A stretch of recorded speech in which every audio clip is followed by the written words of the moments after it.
स्वः तत्सवितुर्वरेण्यं भर्गो देवस्य धीमहि धियो यो नः प्रचोदयात्। ॐ सहना भवतु सहनौ भुनक्तु सह वीर्यं करवावहै तेजस्विनावधीतमस्तु मा विद्विषावहै। ॐ शांति शांति शांति। प्रतिदिन हम कुछ श्लोकों के माध्यम से स्वाध्याय करते हैं। तो आज का श्लोक जो है वो मुख्य रूप से इस विषय वाला है कि हमको कौन कौन सी चीज़ें आभूषित करती हैं या हमारी शोभा को बढ़ाने वाली चीज़ें क्या होती हैं। अच्छा श्लोक है, अगर हम ध्यान से समझ जाएं तो हम बहुत सारी चीज़ों से बच भी सकते हैं। श्लोक है केयूराणि न भूषयन्ति पुरुषम हारा न चंद्रोज्ज्वला। भर्तृहरि जी कहते हैं कि ये जो केयूर है, केयूर कहते हैं बाजूबंद को। आपने पुराने लोगों को देखा होगा तो यहाँ पर भी एक आभूषण पहनते हैं। कहते हैं केयूराणि न भूषयन्ति पुरुषम हारा न चंद्रोज्ज्वला, कि चंद्रमा के समान चमचमाते हुए चंद्रोज्ज्वला हाराहा, चंद्रमा के समान चमचमाते हुए जो हीरे और मोती से बने हुए आभूषण हैं और जो हाथों और गले में धारण किए जाते हैं, कुछ हार आदि गले में धारण करते हैं और जो बाजूबंद है वो यहाँ धारण करते हैं।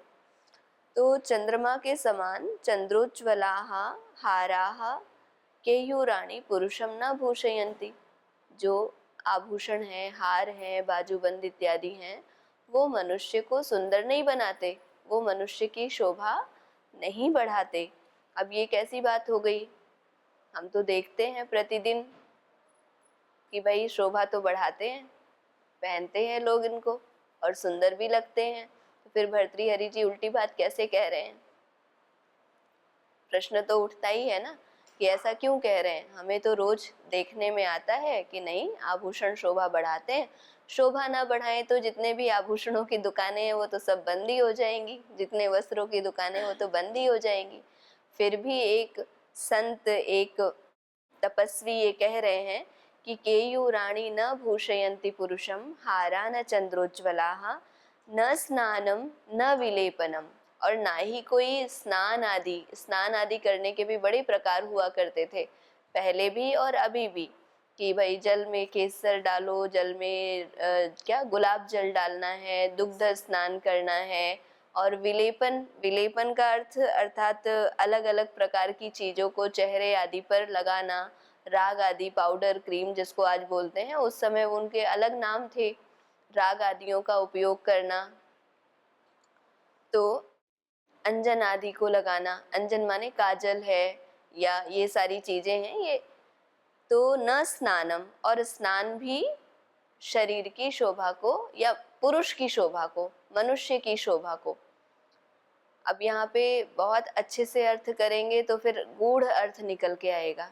सामान्य रूप से देखें तो भर्तृहरि जी कह रहे हैं पुरुष की शोभा को स्नान भी नहीं बढ़ाता, जबकि हम देखते हैं स्नान कर लेते हैं तो व्यक्ति थोड़ा साफ सुथरा दिखाई देता है। फिर भी देखो भर्तृहरि जी ये कह रहे हैं तो उल्टी सी बातें लग रही हैं। विलेपनम, जो हम विलेपन करते हैं, कभी अब ज़्यादा नाम तो नहीं पता है पर सबको पता ही होता है कि क्या क्या चेहरे पे लगाते हैं, फिर शरीर पे लगाते हैं अलग अलग चीज़ें। न कुसुमम, और फूल आदि के जो गजरे बोलते हैं ना, कभी गजरे लगाते हैं, मालाएं पहनते हैं, तो वो भी पुरुष को भूषित नहीं करती।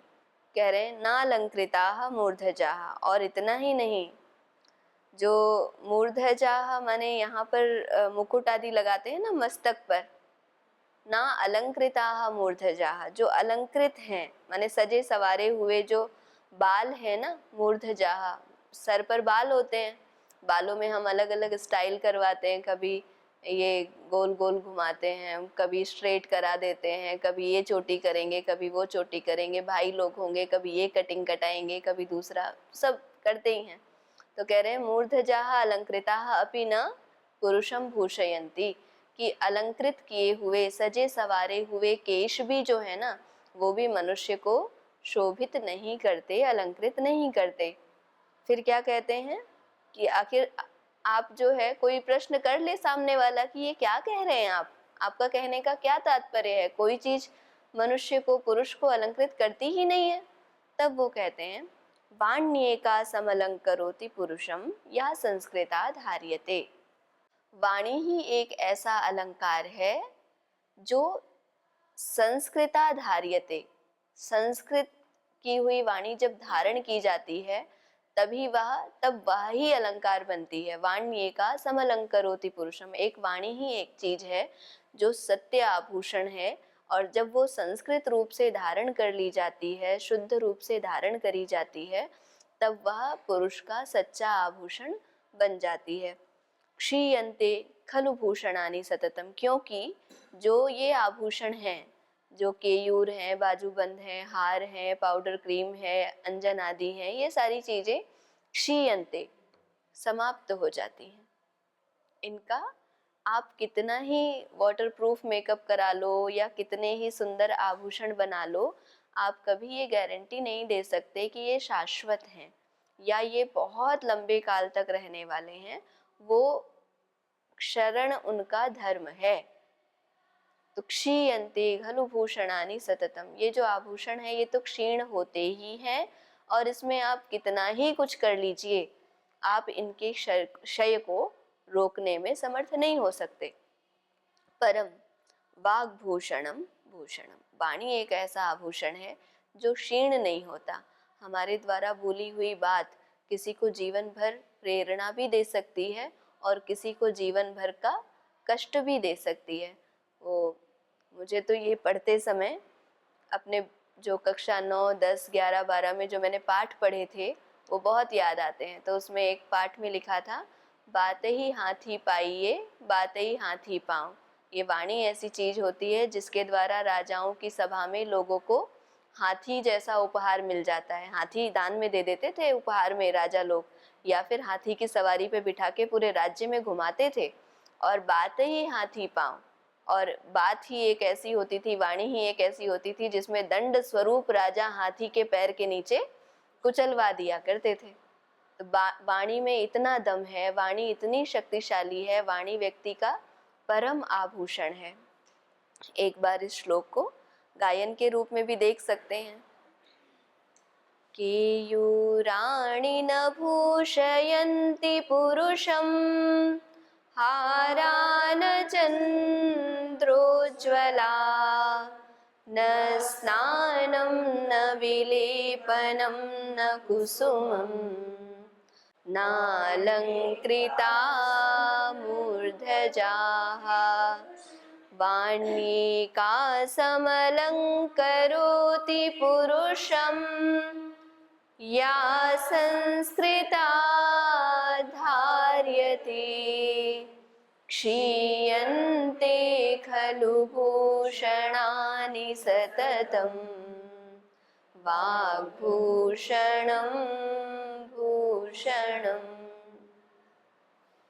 तो इस श्लोक को यदि हम ध्यान से समझें तो बात इतनी सी ही है कि अगर किसी के जीवन में, किसी के मन में प्रभाव डालना है लंबे समय के लिए, अंततः आभूषण से हम क्या करते हैं, प्रभाव ही तो डालते हैं। देखो मैं कितनी सुंदर लग रही हूँ, देखो मैं कितना अच्छा लग रहा हूँ, प्रभाव डालना है, इसीलिए तो आभूषणों से हम लोग सजते संवरते हैं।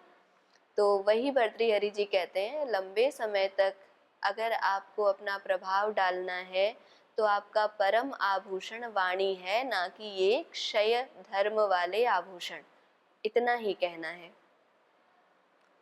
अगले श्लोक के माध्यम से भर्तृहरि जी ने मनुष्य के प्रकार बताए हैं कि लोग कितने प्रकार के होते हैं। ये भी बहुत सुंदर श्लोक है।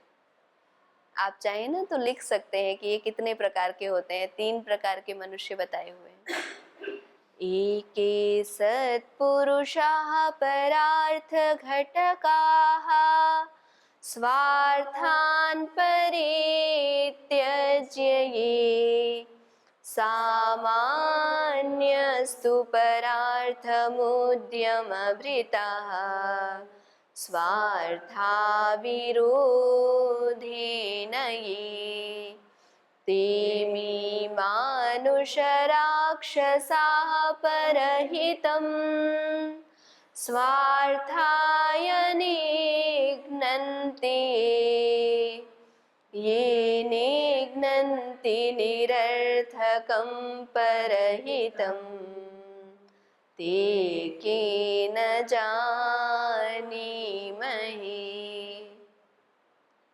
एके सत्पुरुषाः, एक तो होते हैं सत्पुरुष जो परार्थ घटकाः, जिनका मुख्य चिंतन क्या रहता है, परमार्थ करना, जो परमार्थ के लिए जीते हैं। संसार में वे मनुष्य सत्पुरुष हैं जो अपने स्वार्थ को छोड़कर दूसरों की भलाई के लिए अपने तन मन धन को लगा देते हैं। ऐसे लोग भी हमने देखे हैं जिनका स्वयं का कोई ऐसा स्वार्थ नहीं है कि उनको बहुत सारा धन चाहिए, बहुत कोई विलासिता की सुख सुविधाएं चाहिए, ऐसा नहीं चाहिए, फिर भी बहुत काम करते हैं। हमारे सामने स्वयं उदाहरण के रूप में है स्वामी जी और आचार्य जी। उनको कोई बहुत बड़ी विलासिता की चीज़ें चाहिए ही नहीं होती हैं, आज भी वो भूमि शयन करते हैं। स्वामी जी महाराज आज भी भूमि पे चटाई बिछा करके शयन करते हैं, आज भी वही सामान्य सब्जी दाल बिना मिर्च मसाले की, वही सारा अपना भोजन है उनका। और आज भी कोई उनके वस्त्र जो हैं वो हजारों रुपए के नहीं होते हैं जिस प्रकार के हम पहनते हैं, या अति सामान्य, कोई आभूषित भी नहीं होते हैं कि इनको इस प्रकार से धोना है, ये यहाँ से धुल के आएंगे, इतना प्रेस करना है, ऐसा कुछ भी नहीं है।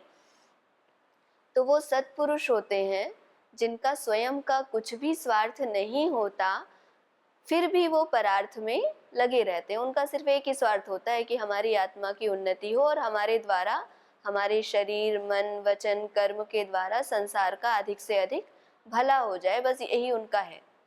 तो दूसरी तरीके के लोग बता रहे हैं स्वार्थान परित्यज्य, ये और दूसरे लोग ऐसे होते हैं, ये पहले प्रकार के लोग हैं जो स्वार्थान परित्यज्य परार्थ घटकाः भवन्ति ते सत्पुरुषाः भवन्ति। स्वार्थ को छोड़ करके परार्थ के लिए, मात्र परार्थ के लिए, मात्र परमार्थ के लिए काम करने वाले जो लोग होते हैं वो सत्पुरुष कहलाते हैं।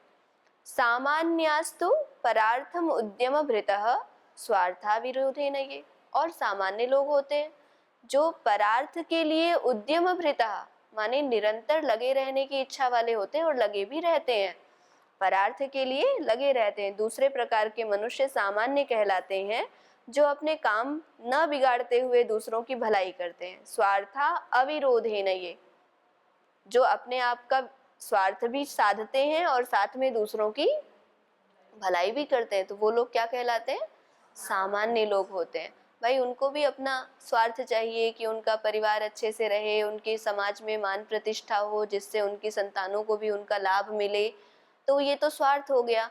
और उनको साथ के साथ पुण्य भी अर्जित करना है ताकि वो स्वर्ग आदि लोकों की प्राप्ति भी कर सकें, अच्छे फल की प्राप्ति कर सकें, तो वो अच्छे अच्छे काम करते हैं, दान देते हैं, लोगों की सेवा करते हैं, लोगों का सहयोग करते हैं, लेकिन वो स्वार्थ के अविरोध से करते हैं। वो वही ऐसे काम करते हैं जिनमें उनका स्वार्थ, मतलब कहीं ना कहीं स्वार्थ साधित हो रहा हो। ये नहीं हो सकता कि उनका स्वार्थ जो है वो साधित नहीं हो रहा है, उनके लिए तो वो बुरा हो रहा है, उनको कोई लाभ नहीं मिल रहा है और फिर भी वो किए जा रहे हैं। सीधी अर्थों में समझें तो लाभ को बिना देखे दूसरों की भलाई करने वाले लोग सत्पुरुष होते हैं। अपना भी लाभ साधित हो जाए और दूसरों का भी भला हो जाए, ऐसा जो लोग सोचते हैं वो सामान्य होते हैं। अब कह रहे हैं कि तेमी मानुष राक्षसाः परहितम स्वार्थाय निघ्नन्ति। कुछ ऐसे ते अमी मानुष राक्षसाः, ऐसे लोग होते हैं जो मनुष्य रूप में राक्षस होते हैं। शरीर तो मनुष्य का होता है लेकिन वो राक्षस वृत्ति वाले होते हैं। राक्षस कोई शरीर नहीं होता है, राक्षस वृत्ति होती है। आज भी हम पूरे विश्व में देखें तो क्या शारीरिक रूप से कोई ऐसी भिन्नता है कि हमारे पास 2 किडनी है और उनके पास 4-5 हो जाती हों? ऐसा नहीं है ना। वो आकृति में भिन्नता हो सकती है कि हाँ ठीक है, नेपाल के लोग कुछ थोड़ा अलग प्रकार से दिखते हैं, चाइना के अलग दिखते हैं, अमेरिका के अलग दिखते हैं, पर शरीर के अवयवों में तो कोई ऐसी भिन्नता नहीं है ना कि ये संख्या में कोई भिन्नता हो या वो कुछ और विशेष हो, उनके कोई सींग लगा हो और हमारे कोई कुछ और, ऐसा नहीं है ना। तो कह रहे हैं कि तेमी मानुष राक्षसाः परहितम स्वार्थाय निघ्नन्ति है, स्वार्थाय परहितम निघ्नन्ति। ऐसे लोग मनुष्य के रूप में, मनुष्य के शरीर में राक्षस होते हैं, अधम कोटि के होते हैं। तीसरे प्रकार के मनुष्य राक्षस कहलाते हैं, जो अपने स्वार्थ को सिद्ध करने के लिए दूसरे के बने बनाए काम बिगाड़ देते हैं। परहितम स्वार्थाय निघ्नन्ति, अपना काम बन जाए, क्या कहते हैं, अपना काम बनता भाड़ में जाए जनता, ऐसे होते हैं, हम देखते हैं। अब जैसे चोर जब चोरी करता है, अब सड़क पर चल रहे व्यक्ति का वॉलेट छीन ले या मोबाइल छीन ले, तो वो क्या, यही वाला तो मनुष्य हुआ ना। उसको ये फर्क नहीं पड़ता कि सामने वाला व्यक्ति कितने कष्ट सहेगा, कितना क्या उसके परेशानियां आ जाएंगी। हो सकता है कोई बच्चा परीक्षा देने जा रहा हो, उसका एडमिट कार्ड ही रखा हो सकता है कोई इंटरव्यू देने जा रहा हो, उसकी पूरे के पूरे डॉक्यूमेंट्स उस फाइल में हो, लेकिन वो ये सब नहीं सोचते। वो क्या करते हैं, स्वार्थाय, अपने स्वार्थ के लिए, अपने को कुछ धन चाहिए, अपने को कुछ काम करवाना है, इसलिए परहितम निघ्नन्ति, दूसरे के हित को भी खत्म कर देते हैं, उसकी भी समाप्ति कर देते हैं, उनको कोई फर्क नहीं पड़ता। तो तेमी मानुष राक्षसाः, ये स्वार्थाय परहितम निघ्नन्ति, वो मनुष्य नहीं होते हैं, अपितु मनुष्य रूप में राक्षस ही होते हैं, जो अपना हित साधन करने के लिए, अपने लाभ के लिए दूसरों की हानि कर देते हैं, दूसरों के काम बिगाड़ देते हैं, वो क्या है, राक्षस हैं। फिर कह रहे हैं एक और लोग होते हैं जिनके विषय में तो हम नाम ही नहीं दे पाए, अब आप ही सोच लेना वो कौन होते हैं। ते के न जानी में है, ये निघ्नन्ति निरर्थकम परहितम, जो निरर्थक ही दूसरों के हित को समाप्त करते रहते हैं। उनका कोई स्वार्थ भी साधित नहीं हो रहा है, उनको कोई लाभ भी नहीं मिल रहा है, लेकिन निरर्थक ही, बिना ही किसी काम के दूसरों के हित को समाप्त करते रहते हैं, दूसरों को परेशान करते रहते हैं, वाणी के स्तर पे, व्यवहार के स्तर पे, या यूं कहें कि मन के भी स्तर पे। कुछ लोग इतना ही निगेटिव, जैसे किसी ने, किसी को थोड़ा सा धक्का लग गया, चलते चलते धक्का लग गया, भगवान इसको ऐसे कर देना, मन के ही स्तर पे सोच लिया, बाहर भी कुछ नहीं कहा। या कई बार हम बैठे होते हैं, चलो आज ना हम कुछ बात करते हैं, तो किसी व्यक्ति की बात निकाली और उस पर निंदा चुगली करने लग गए, जिसका प्रभाव पड़ करके किसी अन्य परिस्थिति ऐसी उत्पन्न हो गई कि वो व्यक्ति बहुत, उसकी हानि हो गई। किसी ने सुना, उसकी सामाजिक हानि हुई, उसकी आर्थिक हानि भी हो सकती है, बहुत सारी हानियां हो सकती हैं। तो कई बार ऐसे लोग आपको मिलेंगे, और ये मिलते ही हैं। आप लोग तो प्रतिदिन मिलते हो ना ऐसे लोगों से, और जाते भी हो समाज में, हम भी रहते हैं। तो जिनका खुद का भी कोई लाभ सिद्ध होता नहीं है, फिर भी गड़बड़ करनी है, उनकी आदत में आ गया है। कुछ लोग आपने देखे होंगे बहुत अमीर होते हैं, उनके पास पैसे की कोई कमी नहीं होती, फिर भी वो दूसरी जगह जाकर के चीज़ों को उठा के ले आते हैं, चीज़ों को चोरी करने की आदत पड़ गई है। ऐसे हमारे बच्चे भी कई सारे हैं, उनके खुद के अलमारी में खाने का इतना सारा सामान रखा रहेगा, फिर भी दूसरे का उठा करके खा लेंगे। ऐसा नहीं है कि उनके पास है नहीं, कोई कमी है, ऐसी बिल्कुल बात नहीं होती है, लेकिन ऐसा उनके स्वभाव में आ चुका होता है।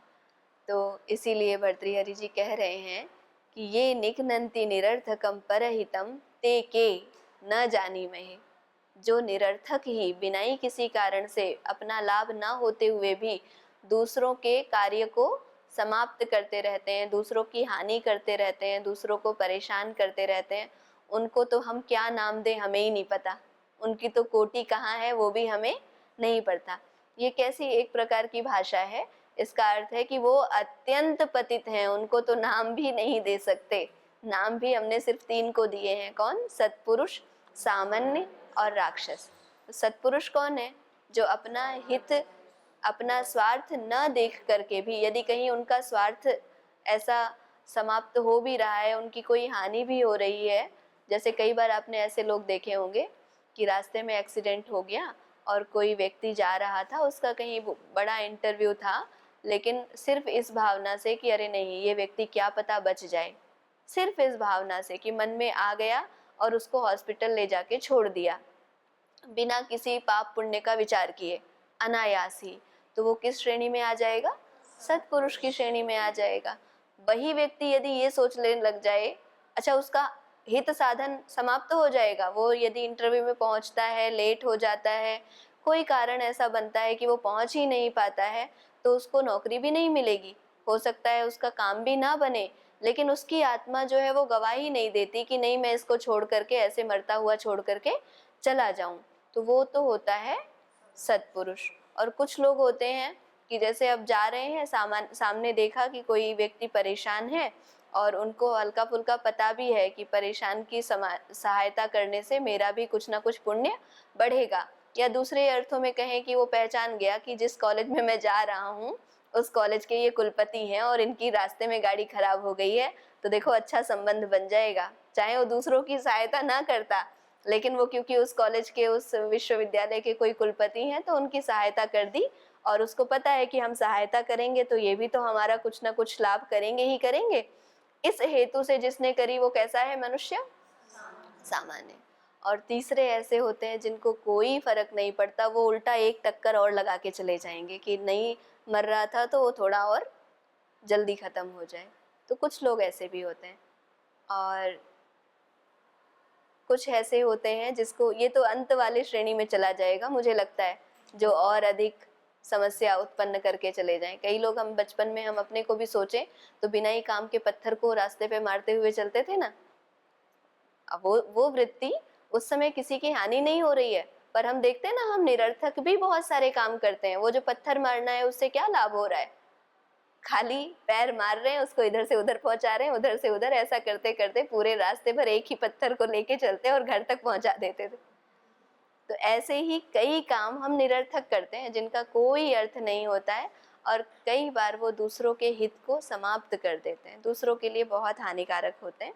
तो ये जो मानुष राक्षस हैं वो तो ये हैं कि उनका काम बन जाए और दूसरे का हित साधन करने का कोई लक्ष्य नहीं होता है, दूसरे के हित को वो समाप्त कर देते हैं अपने स्वार्थ के लिए, वो राक्षस के समान है। तो भर्तृहरि जी को पढ़ते हुए हम अपना स्वाध्याय कर सकते हैं कि हम किस श्रेणी में हैं, हम कितनी देर तक सत्पुरुष के वेश में रह रहे हैं, कितनी देर तक सामान्य वेश में हैं, और कितनी देर तक राक्षस के वेश में होते हैं। क्योंकि अगर हम ऐसा मान भी लें कि पूर्ण रूप से सत्पुरुष तो भाई कोई होगा, बिरला होगा, लेकिन हमारे जीवन में भी तो हम कई बार सत्पुरुष का रोल निभा ही लेते हैं, कई बार हम सामान्य व्यक्ति का रोल निभाते हैं, और कई बार हम कहीं न कहीं राक्षस बन जाते हैं, अपना हित साधन के लिए दूसरों को कष्ट भी पहुंचा देते हैं। तो ये जो भर्तृहरि जी द्वारा लिखित श्लोक आदि हैं, इनके माध्यम से स्वयं का स्वाध्याय यदि कोई सामान्य व्यक्ति भी करता है तो उसे जीवन के सत्य को समझने में बहुत अधिक समय तो नहीं लगेगा, और वो निरंतर अगर पढ़ता रहे, समझता रहे, तो पढ़ी हुई जो चीज़ें हैं ना, वो बिल्कुल प्रभाव नहीं डालती, ऐसा होता नहीं है। कुछ ना कुछ हमारे मन पे प्रभाव पड़ता है, और समय आने पर वो बातें हमें याद आती हैं, और साथ ही साथ हमें मार्ग भी दिखाती हैं, हमारा मार्गदर्शन भी करती है कि तुम्हें करना क्या चाहिए, तुम्हें कैसे रहना चाहिए। जैसे कि अभी प्रज्ञा जी पूछ रही हैं कि ये राक्षस वाले कौन लोग होंगे, इनका उदाहरण क्या होगा। तो राक्षस वाले में क्या लिखा हुआ है? तेमी मानुष राक्षसाः ये स्वार्थाय परहितम निघ्नन्ति, जो अपने स्वार्थ के लिए दूसरों के हित का गला घोट देते हैं, या यूं कहें दूसरों की हानि करा देते हैं। ऐसे उदाहरण किस रूप में हम देख सकते हैं? कई बार हम इस रूप में भी देख सकते हैं कि कोई दो व्यक्ति हैं, दो परिवार के हैं, और वो हॉस्पिटल में हॉस्पिटलाइज हैं, और किसी समय उन दोनों को ही एक ही औषधि की आवश्यकता है, और वो औषधि एक ही है, अब उनको प्रयोग करानी है, दोनों की समस्या है। तो परहितम स्वार्थाय, अपने हित को साधन करने के लिए, माने अपने मनुष्य को बचाने के लिए या स्वयं को बचाने के लिए वो दूसरे को वो दवाई नहीं देंगे। ये तो फिर भी बहुत, ये तो आप कहेंगे ये तो भावनाओं की बात है भाई, अपने को तो हर कोई बचाता है। स्वार्थाय परहितम निघ्नन्ति का इससे और अच्छा उदाहरण आप सोच लीजिए कि कई बार हमें कुछ गलती करते हुए एक दो लोगों ने देख लिया होता है, किसी ने ही हमें चोरी करते हुए देख लिया, किसी ने हमारे भ्रष्टाचार को उजागर कर लिया, समझ लिया, या हमने कोई ऐसी गलत बात करी, गलत काम किया जिसे किसी व्यक्ति ने देख लिया, यानी वो हमारा गवाह बन गया। तो इसको आपने कई बार सुना है ना, गवाहों की हत्या करा दी जाती है। क्यों करा दी जाती है? क्योंकि वो अगर जिंदा रहे तो कहीं ऐसा ना हो वो हमारी पोल पट्टी खोल दें। तो वो मनुष्य वास्तव में मनुष्य नहीं होते, वो कैसे होते हैं?